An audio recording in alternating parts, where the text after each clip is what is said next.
thanks for coming. This is Building Mobile Apps with Cordova and Ionic Framework. My name is Rob Bayless. I'm the CTO over at Last Call Media, and I am a technology enthusiast, among other things. So basically, the background for this presentation, it has a little bit to do with Drupal, just in terms of using it as an app backend. We're going to be talking about Drupal 8, but mostly we're going to be talking about how to build a mobile app just using tools that you already know. So JavaScript, HTML, CSS, that kind of stuff. The things we're going to cover here, we're going to talk about what Cordova is, what Angular is, what Ionic means. So kind of the tools that we're going to be using. Then we're going to go over the basics of REST and how that works, what that word means. And then we're briefly going to touch on using Drupal 8 as an app backend. One of the nice things about Drupal 8 is that it comes out of the box ready to serve REST requests. So it's just a nice backend. You could swap in any other software that you work with. And then finally, we're going to be diving into the code and actually seeing how this thing is built. I've got a sort of demo app that we're going to walk through. So the goal is for this demo app that we're building.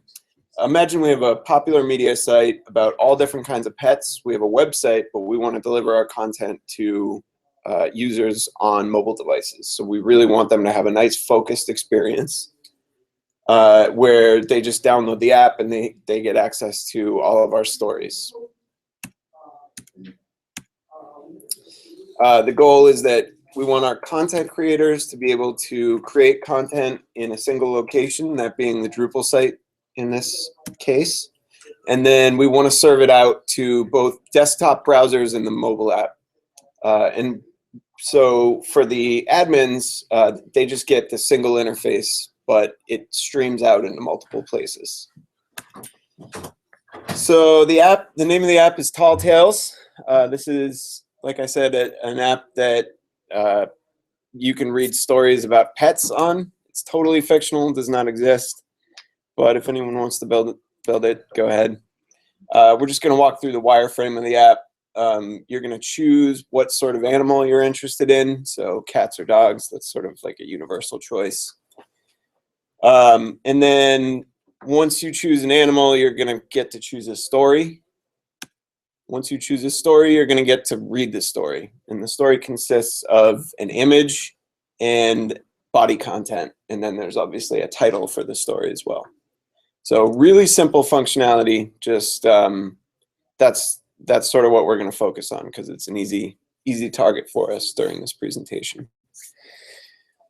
Our app, like I said, the website exists already. The app is what we're building. So the app is going to consist of these different pieces. You've got the Ionic Framework, which is a command line tool and sort of bundles together some CSS and JavaScript tools.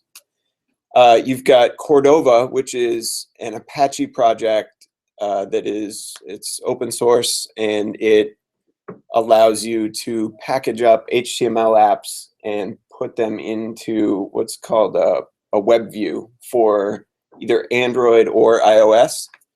And so you can run command line commands, whatever, to bundle that stuff up, and it'll compile it into the native code that it needs for each device and distribute it.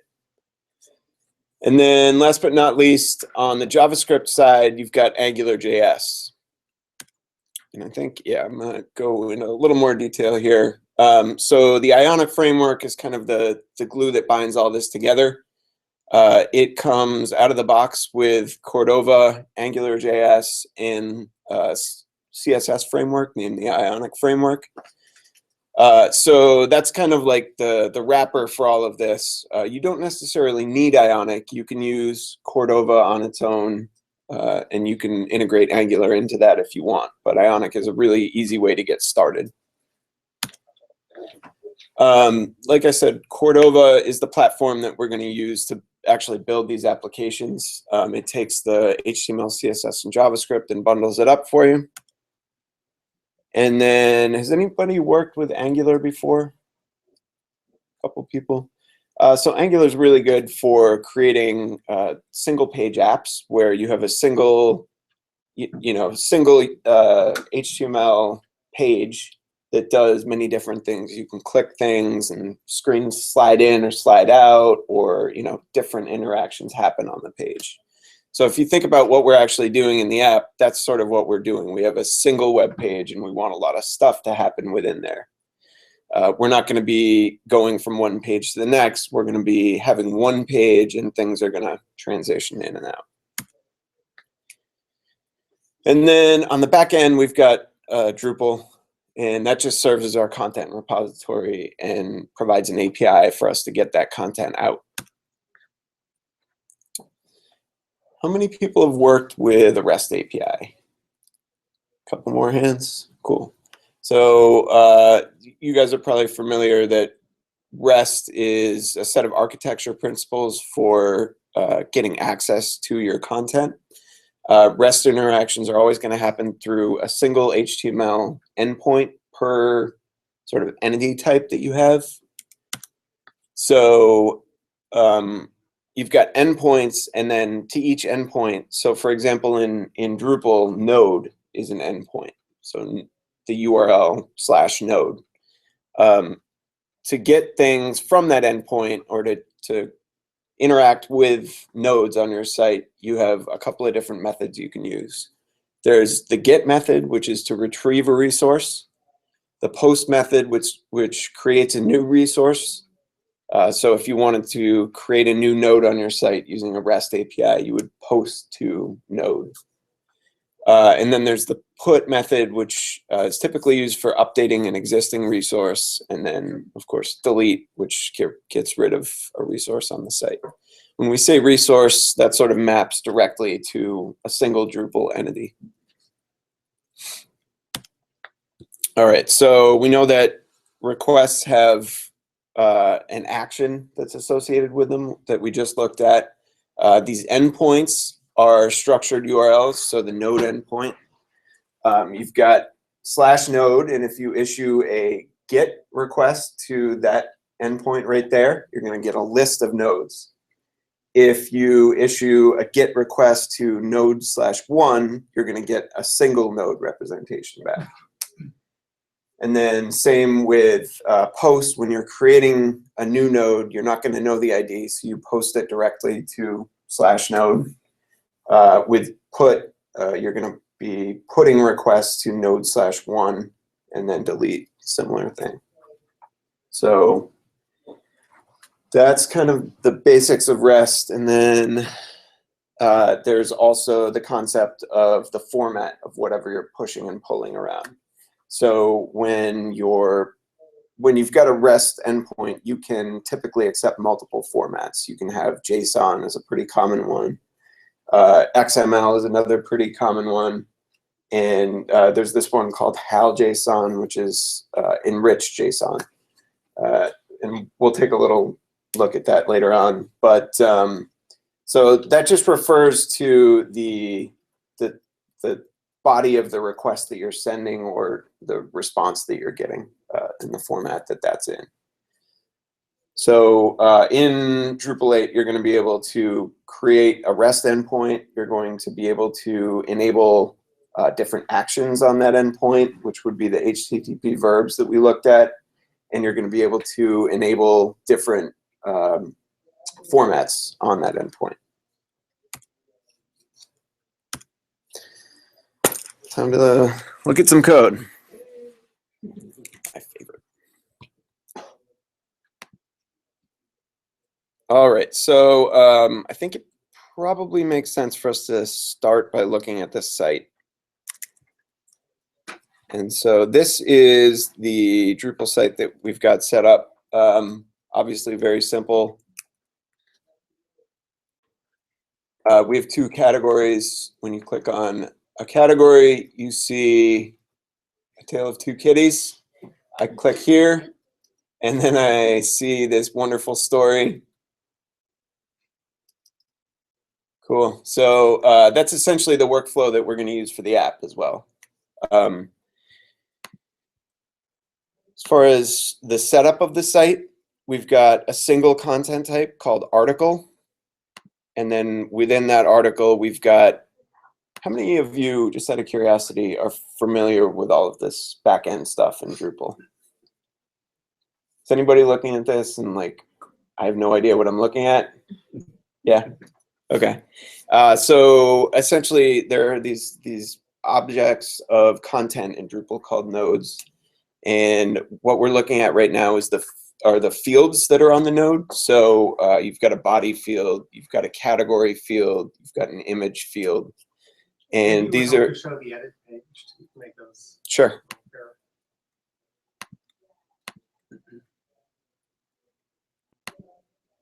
Yep. So I'm looking at the article creation form right now. So we've got a title field here. We've got that category, and the category is going to be the type of pet. And I can enter whatever I want for the body content of the story here. I could upload an image, and then I could publish it. So on the Drupal side, this is really standard stuff. This all, again, is out of the box. There's nothing custom about this. The other thing that I've done with the Drupal site is that I've enabled REST. And what that means is that I've actually enabled a module that's called RESTful Web Services.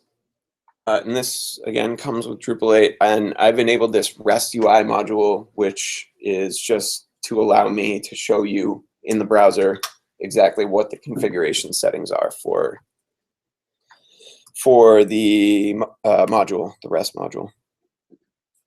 So what I'm looking at here is the REST UI interface on the Drupal site. And you can see that there is this node endpoint, and ignore this double slash. Drupal 8 is still in beta right now, and it's a little buggy. So that will be fixed eventually, maybe.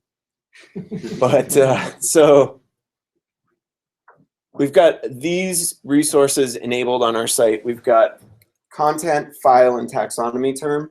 So taxonomy term, what that means is my categorization data. So cats or dogs are both taxonomy terms.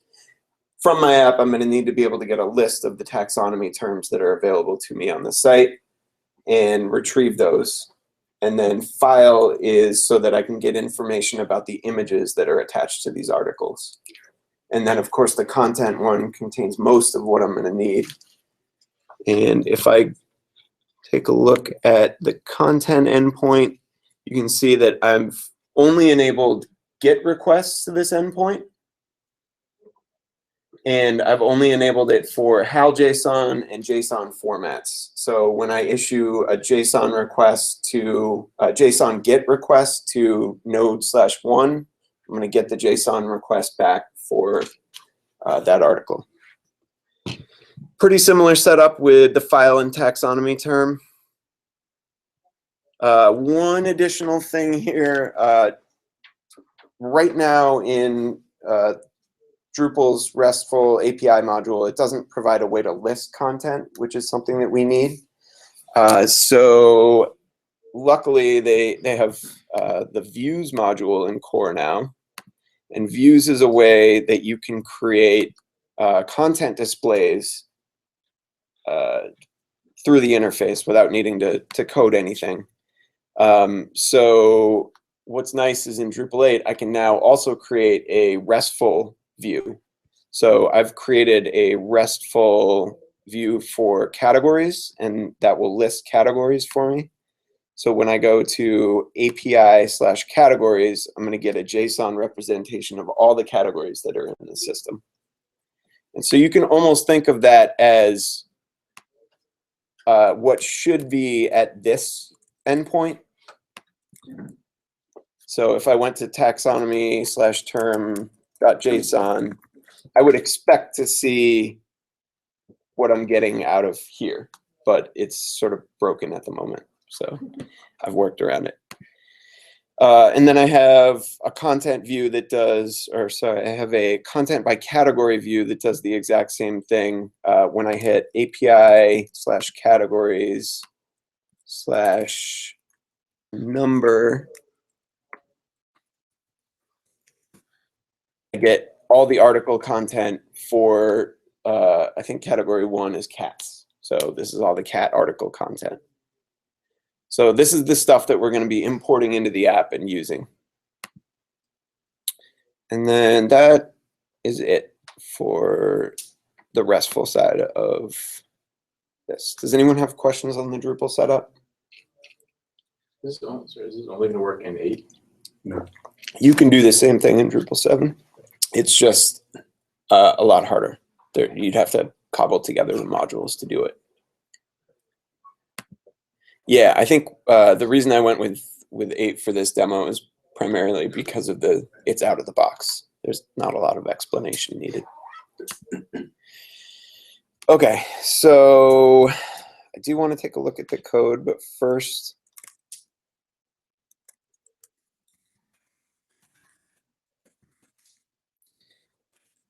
I'm going to demo the app. So I've already built this app. I'm on the command line here, and I'm inside of my code base for the app. And for testing purposes, I want to be able to try this thing out on an actual emulator. So if I type Ionic emulate iOS, Ionic, again, is the framework that sort of wraps all the things up. So right now, it's running the Cordova app building process, bundling up all my assets, and sending them off to the iOS emulator, which is about to pop open. Nope, is already open. So here's my app. That's it. When I click categories, I get this nice list. When I click on cats, I get a list of stories. When I click on a story, I get this wonderful article that is full of lorem ipsum stuff. And then I can go back through the process for dogs. So that's what we built. And let's take a peek at how it was done.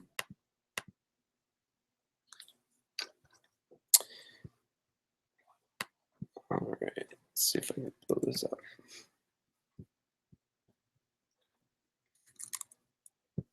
It's not letting me. Okay. So what I'm looking at here in really grainy detail is the code base of the app. When you Ionic comes with this command line tool, which I sort of used a second ago. That has a couple of nice commands with it. You can use Ionic start, and it will give you this code base instantly. So it will create all these directories for you, and then all you have to do is fill in the blanks. Within here, most of what matters is going to be in the www directory. And you can see that we have an index.html file, which is pretty standard. So in our single page app, that's what's going to be served up. So that's it.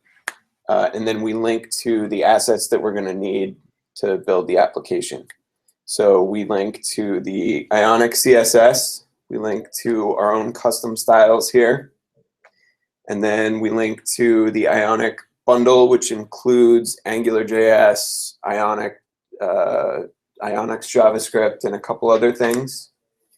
And then we've added the Angular resource module. For those of you who are familiar with the Angular, that's the way that you're going to be interacting with RESTful resources in AngularJS, and we'll dig into that in a second. Cordova.js is the JavaScript that will let you, it's included by Apache Cordova, and it lets you interact with the device capabilities. So if you needed something like access to the compass or access to the camera, you would be able to use Cordova's JavaScript plugins to do that. And it's a pluggable system, so you can add new things. Like I was building an app the other day that I needed map integration for, and if you use just standard Google Maps embeds in a Cordova application, it's really slow. So there's a Cordova plugin to let you use Google Maps Objective-C, like low-level libraries directly from JavaScript. So that's really nice. Yeah, and then down here we've got app.js, which is our sort of main file for the application, and then controllers and services. We'll go into those in a minute. For anyone who's done Angular development before, you'd be familiar with this ng-app tag. The ng-app tag triggers Angular to bootstrap an app in that space. So actually, I think what I should do, I'm going to type Ionic serve here, and it's going to serve up this application to my browser so that I can sort of show you how it's working in HTML. That's the wrong app, though.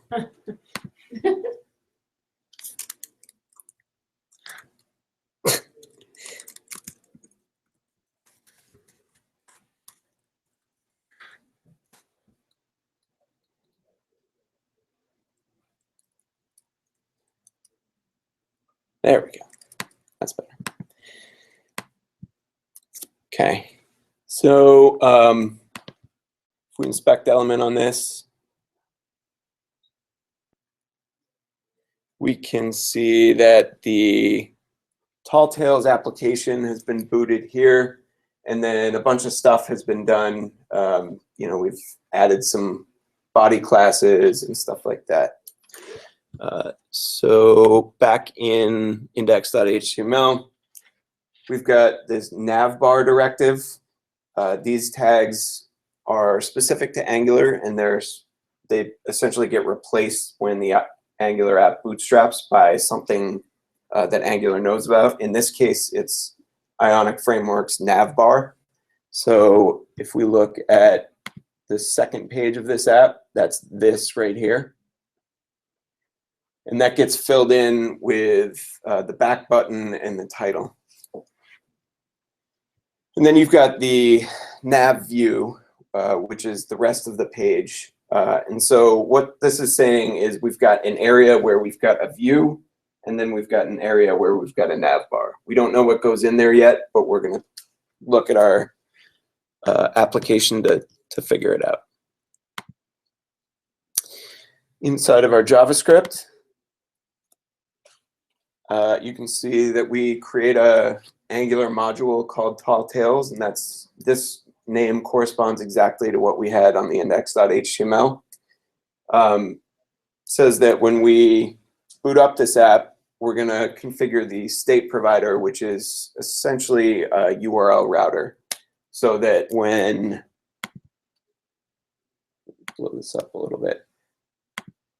So see how we're getting #/app here? So that is a JavaScripty way of being able to change URLs without actually changing your URL. You're just changing the fragment that you're at. So when I go to categories, it loads the categories page, and this is where that's all wired up. So we have a base state called app. That's our welcome screen, and the URL is /app. Then we have a state called categories. URL is /categories, and that's what we're looking at here. Let's take a peek before we get too into this at the template and the controller for these things. So if we look at the template specified here, so it's template /1-welcome.html. And inside here, we've got an Ion view element. This gets replaced in your index.html with whatever you've got in the Ion nav view tags, which are here. So essentially, everything inside of this template lives there. We've specified that you're going to hide the navbar on that page. So when we're on the welcome screen, we don't actually need a navbar. And then in the Ion content,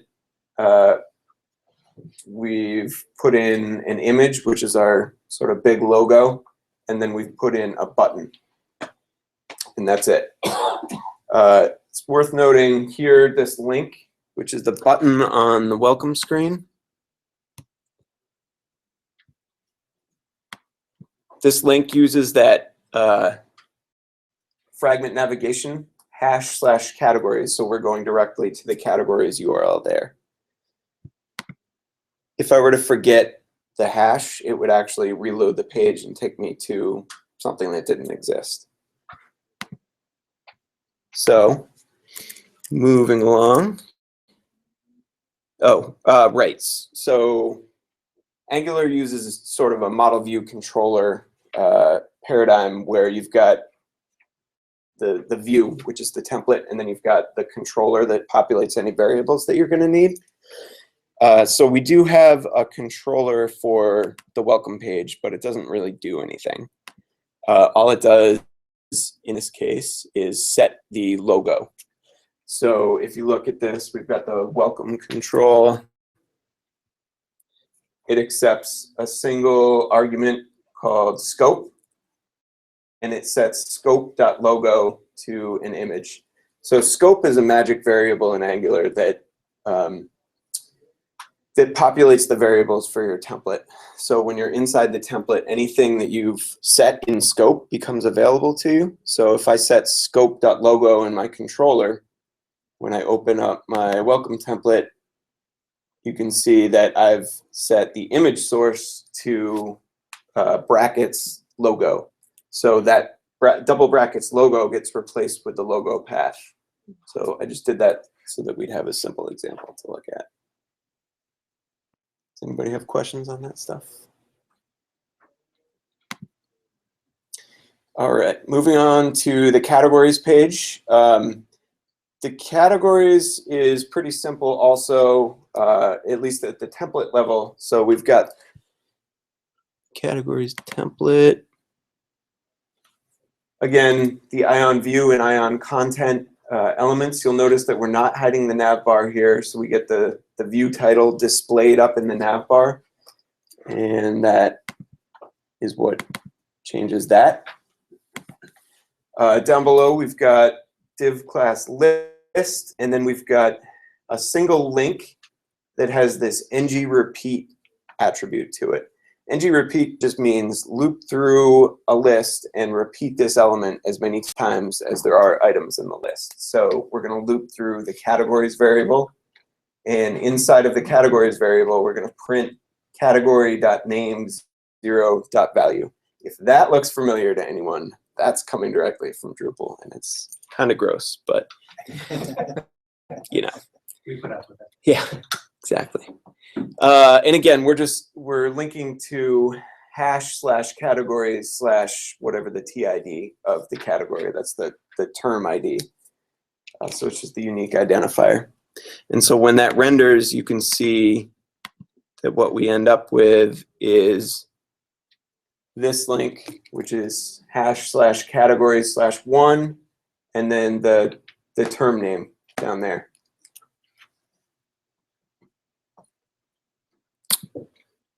Okay, so that's the template, and then the controller gets a little bit trickier. This is the controller we're looking at, and you can see that it accepts two arguments. It accepts the scope variable, which we know about, and then there's the category one, which we don't know about yet. Category is an Angular resource that we've set up in advance with all the correct URLs and everything, so that when we call the query method here, it returns, it goes out to the server and requests whatever data we need and returns what's called a promise to the scope here. So what happens is when I call this, it will immediately give me something back, and the page will continue to render. Meanwhile, the request is being made, and it's going out to fetch your data, and when it comes back, it will update that scope.categories variable with whatever comes from the server. that translates into really fast load times, and it doesn't hold up rendering of the page. But what it can also do is make it so that when you load this page, if I were on a slower server or we had to do a lot of computation on the server side, you would see an empty screen here for a second, but it's not really affecting us now. Must be that great university Wi-Fi. Okay, so let's take a look at the categories resource, and that's defined in our services. So you can see we have a service called category. It accepts the resource. Anything in Angular that's prefixed with a $sign is pretty much internal Angular stuff that you can use. So resource is provided by the Angular resource module, and that is a RESTful resource. So we give it a variable. We set the resource equal to, or we call the resource with backend plus taxonomy term TID. So that's going to reach out to our Drupal server and request from that endpoint. In my app.js, I've defined that the backend is equal to talltales.lastcallmedia.com. I did that so that I can swap out like dev and production versions of this app very quickly. So back to the resource, you can see that we're requesting underscore format is JSON. So believe that that is actually a header that gets sent to Drupal, and that's the way Drupal wants to determine the format of the request. Normally in a lot of RESTful endpoints, you would see .json or .xml appended right onto the URL. In this case, and I don't know if it's something that's in development or something that just doesn't work quite the way I would expect, it wants it set as a header. So we did it. Down here, we've specified that there's one method for this resource, and that's the query method. The query method consists of making a GET request to the API/categories URL. And that's a little confusing because that URL is what you would expect for the categories endpoint. This URL is actually our view. So again, that's caused by the fact that we had to use a view rather than using sort of taxonomy/term as our endpoint.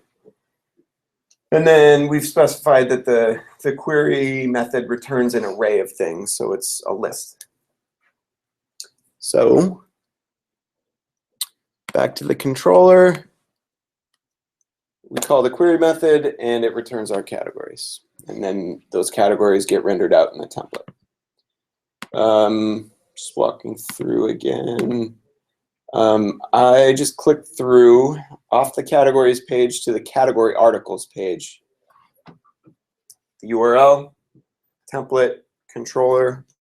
We're going to use the same basic pattern for all of these. The controller for this one is slightly trickier. We accept scope. We know about scope. We know about category. We don't know about state params yet. State params is just the routing parameters for your application. So when this URL is requested, state params comes in populated with things that are set in the URL. So we've got a bracketed TID here, which ends up in the state params as the TID key. And then we've got the article resource, which we'll look at in a minute. So we request a single category for the purposes of getting the title. We didn't declare this method explicitly on the category resource, if you remember correctly. We only declared the query method, but Angular comes with get, delete, update as default methods on the Angular resource. So we get that by default. So we get a single category, and we have to identify it by giving it a TID. And what we give it here gets passed in as the TID to our URL. So what that really means is make a request to taxonomy/term/1 in this case with the format header, and return. It knows that the get method returns a single result for us. So we've got our category. Similar pattern to what we did above in the categories controller with articles. We're going to query articles for all articles matching that TID. And the article resource, again, pretty much what you would expect. We're querying the endpoint node/node ID. And then for the query, we point it to our view, API/categories/TID. And the query method is going to return an array just like it did for the categories. And finally, that gets rendered out into this very similar looking template. We have the nav title, which gets populated up into that navbar, replacing the word category. And that is equal to the category.name 0.value. And then we have our list of articles below.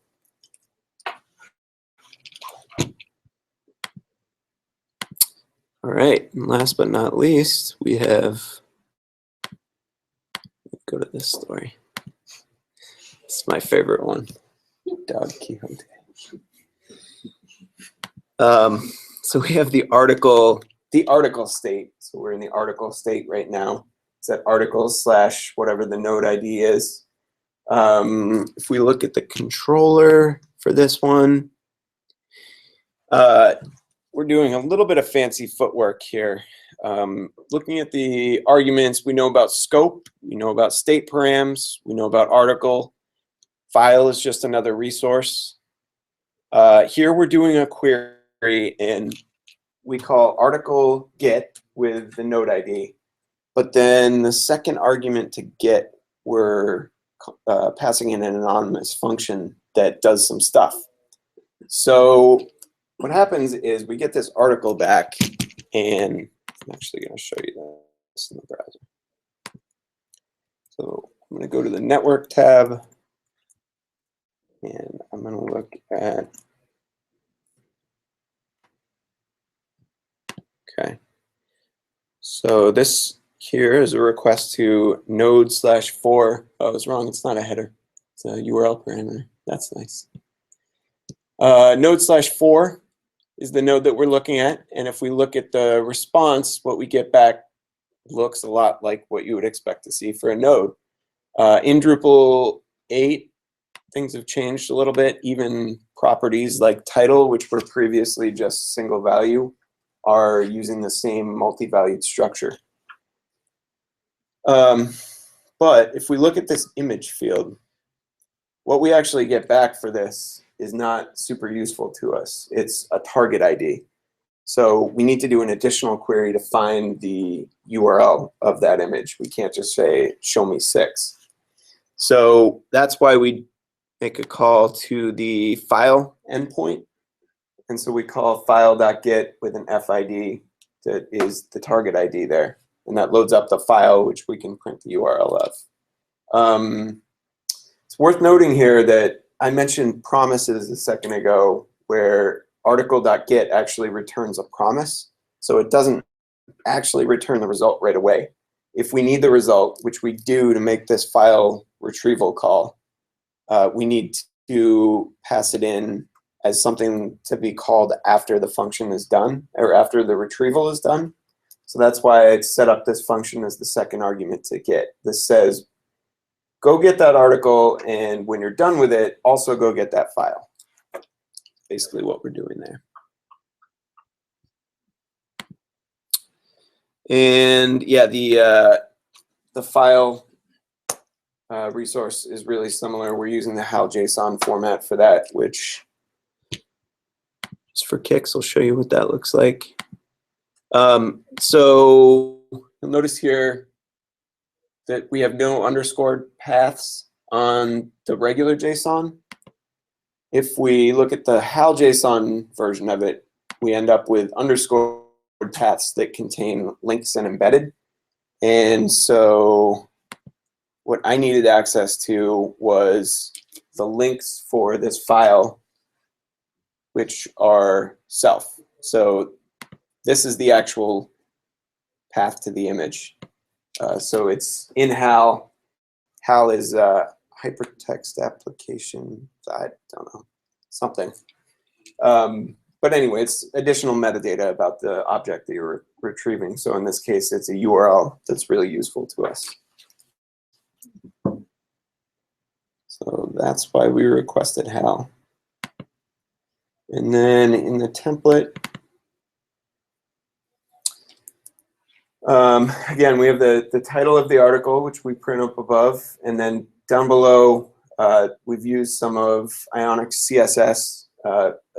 Ionic CSS is really similar to like Bootstrap or Foundation, if you've ever worked with that, in that it provides a bunch of classes that you can add to your markup to just make things work and look pretty generic, granted, but they fit. And I actually did, I'll show you all the CSS I wrote for this project.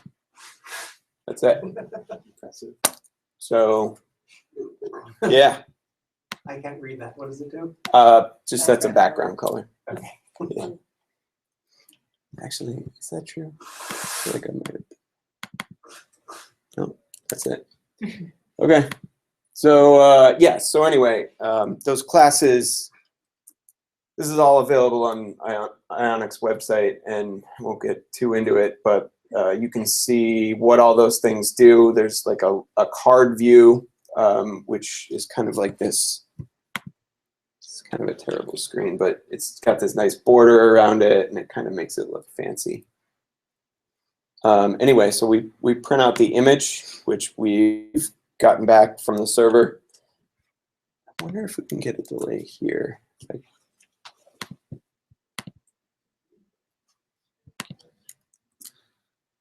Yeah, so see how that image takes a second to load?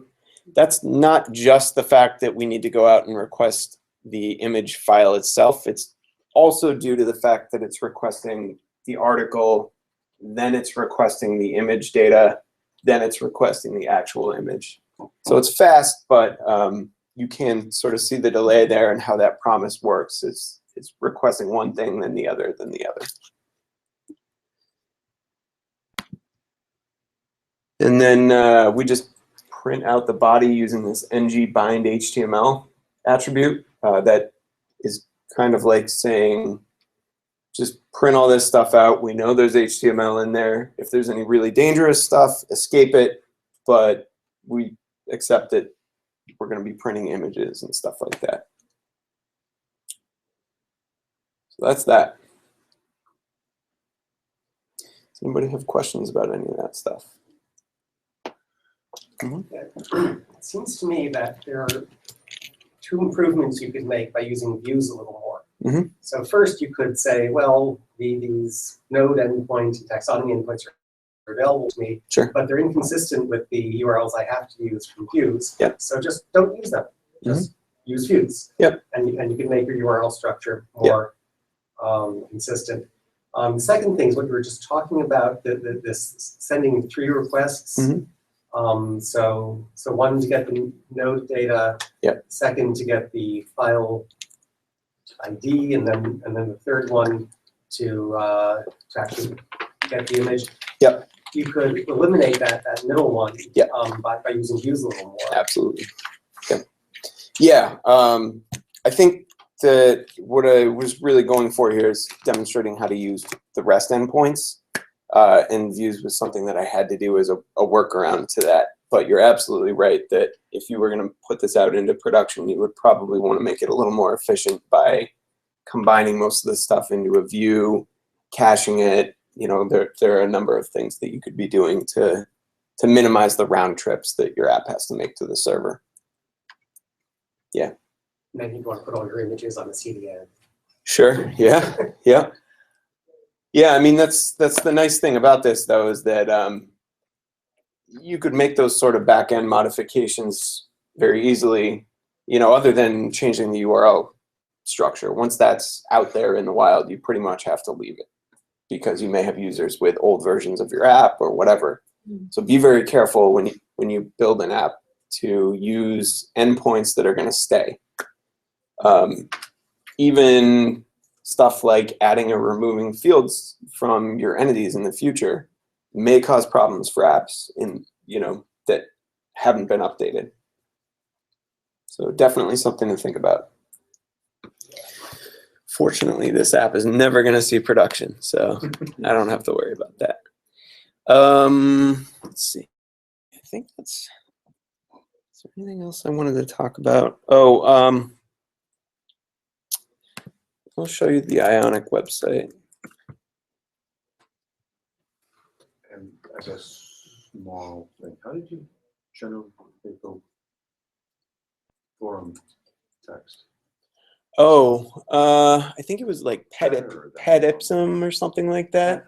Okay. I forget. Or it might have been like there was a dog one and a cat one, and I had to go get both. I don't know. There's one. Yeah, there's a site that does it by category.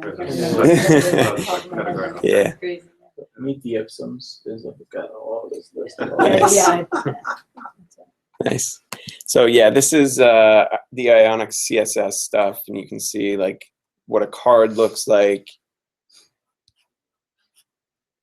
It's just, you know, it's generic looking stuff, but for apps, a lot of times what you want is for it to look like the platform.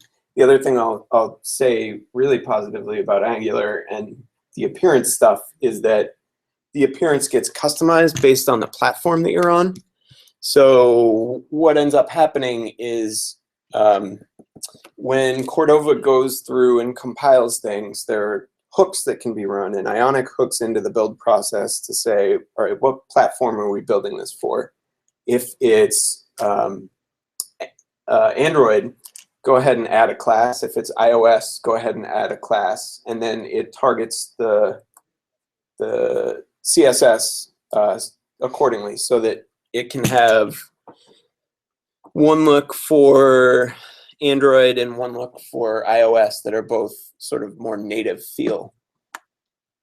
And I thought there was like a toggle on here, but I don't see it. So I guess not. Platform Toggle below forums. was it? Yeah. Up. Oh, that's That's a actually toggle. it. Yeah. Control. Platform customization. Platform classes. Yeah. So you can see the different platforms that it will add classes for. And then, yeah.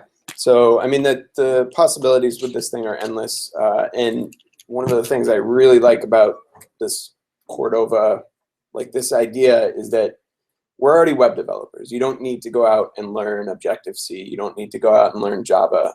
We can be building apps, and we can be building really nice apps that can do most of what the native apps can do, and we can release faster. We can, you know, there's a lot of advantages to doing it this way. So I don't know, why not? Let's go get it.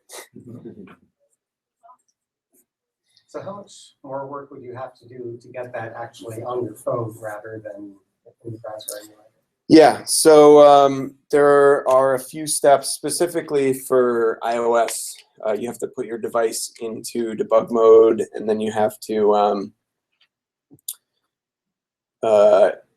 use Xcode to package it, and then you have to release it onto your device. So it's like a plug-in to your system. Remember when you had to like plug your phone in for iTunes all the time back in the day? It's similar to that process. I will say there's also this Ionic. So Ionic is also a company that does services, and one of the services that they offer is this app called Ionic View, and I believe it's free because I've used it and I haven't paid them anything. So So with Ionic View, you can publish to their service.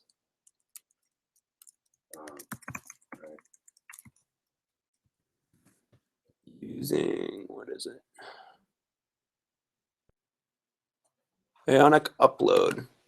And if you download the Ionic View app, you can open that app and then you can access your app directly from in there. So that's really useful for like testing. You wouldn't want to distribute it that way, but for testing on an actual device and testing on multiple devices, that's the easiest way to go. When you run this through Cordova, it actually just like for iOS just outputs like an Xcode project, doesn't it? Like, I'm trying to remember. Yeah, there is an Xcode project that gets associated with it. And it does work differently for iOS and Android, obviously.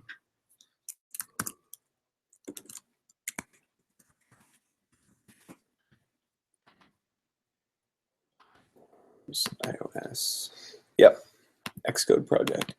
So if we look at this app in the Xcode project, doesn't look like much. Yeah. I know next to nothing about Xcode, so I'm kind of out of my element here. But yeah, so what I do know is that you can build it here.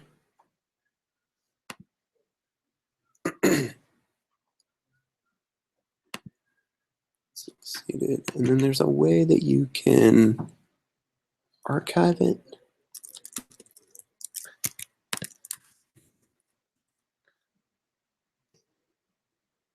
Oh, so right, so I would need to have, I think, like some bundle ID set to be able to archive it, and then I can get it onto my phone. So that's the process for that. App Store, like actually getting your stuff out on the App Store is obviously out of the scope of this presentation, but it is a pain. It's awful.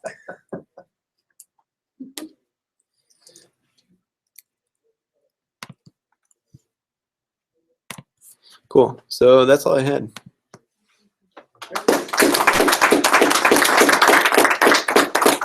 Thank you, everybody. And if you have any questions, I'll be around for a bit after this, or you can reach me through this email address. Or tweet me, yeah. Do a hashtag search for me, whatever. Oh, all right. Cool. Thank you so much. Our Bayless ended. Someone would tweet at you, and then the next time somebody, I'd be like, I tweeted you again, and you never responded. Saying that they're